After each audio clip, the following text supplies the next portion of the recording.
welcome. My name is Soumya Shanmugam, and today I'll be walking you through a fascinating paper published in the Review of Economic Studies titled Minimum Wage Employment Effects and Labor Market Concentration by Azhar and his colleagues. This research brings a refreshing twist to traditional labor economics, challenging the long standing belief that minimum wage hikes always reduce employment. Let's explore how employer power changes that equation. We'll begin with some foundational concepts. Imagine a town with only one major employer, a warehouse, for instance. Everyone depends on that one firm for jobs. Because there's no competition, it can offer lower wages. That's called a monopsony. One buyer, many sellers. Now, add the idea of labor market concentration. How many employers control hiring in a given market. The fewer the employers, the more wage setting power they have. We measure this using the Herfindahl Hirschman Index, or HHI. Think of it as a power meter. We square each employer's market share and add them up. Higher HHI means fewer dominant firms and higher wage setting power. In competitive markets, minimum wage hikes might lead to job cuts. But what happens in concentrated markets? This paper suggests the opposite, that minimum wages might actually boost employment. That's the paradox we're unpacking today. Most minimum wage studies assume perfectly competitive markets where workers can easily move between employers, but reality paints a different picture. Many local markets, especially rural ones, are dominated by just a few large firms. Workers in these markets often lack alternatives and bargaining power. So the central question becomes, can minimum wage policy in the right context not only raise pay but also increase employment by correcting market power distortions? This is the core motivation of the study. To answer this, the authors use an extensive data set from Burning Glass Technologies covering job vacancies from 2010 to 2018. Each observation represents an occupation and a commuting zone, essentially a local job market. They compute the HHI based on employers' share of job postings. This allows them to measure labor market concentration with remarkable precision. It's this detailed granularity that makes their empirical strategy so powerful. The authors employ a difference in differences approach.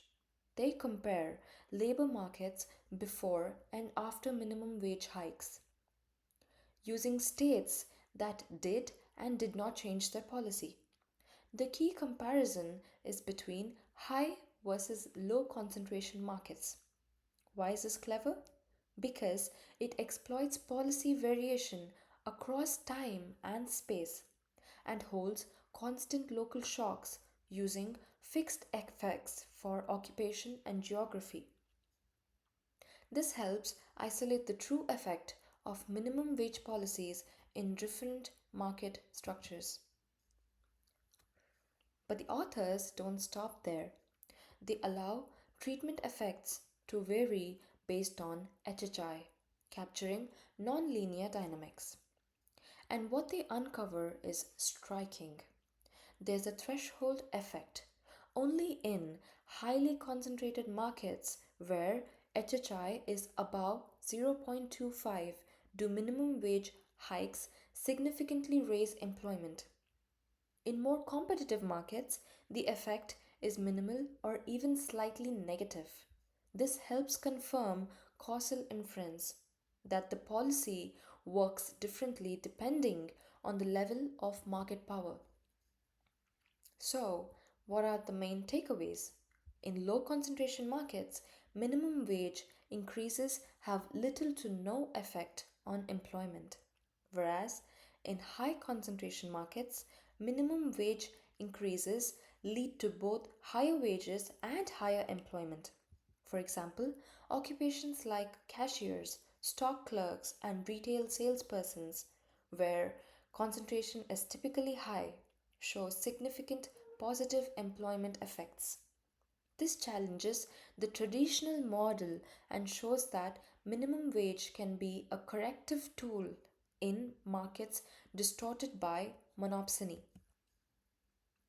To ensure robustness, the authors conduct placebo tests, running the same analysis on pre policy periods. These show no significant effects, which rules out pre existing trends. They also control for occupation specific shocks and cross check consistency across time periods and geographical regions. The pattern holds firm. The concentration dependent effect of minimum wages is real. They take it further by testing alternative definitions of concentration, and all give consistent results. Additional controls like population density and productivity proxies don't change the story.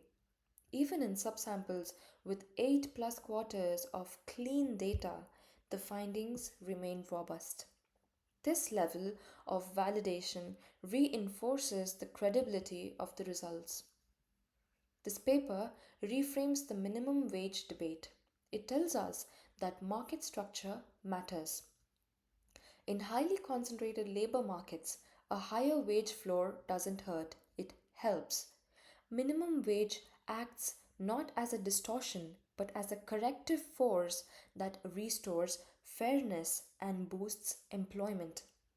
This suggests that wage policy should be tailored, not one size fits all.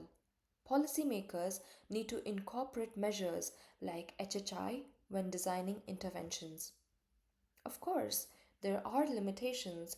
First, HHI is based on job postings, which may not reflect informal or offline hiring. Second, this study focuses solely on the US and ends in 2018. So, it doesn't capture effects during or after COVID. There's also room to explore how firms adapt through automation, outsourcing, or benefits adjustments. Future research could investigate how these dynamics play out across demographics like gender, age, and race. And to conclude, this paper bridges the gap between theory and practice. It shows that in labor markets where employers have outsized power, minimum wage hikes don't reduce jobs, they raise them. It challenges the belief that minimum wages are universally harmful to employment and urges us to modernize how we approach wage setting policy. And perhaps more importantly, it reminds us smart policy isn't just about what works, it's about where and why it works. Thank you.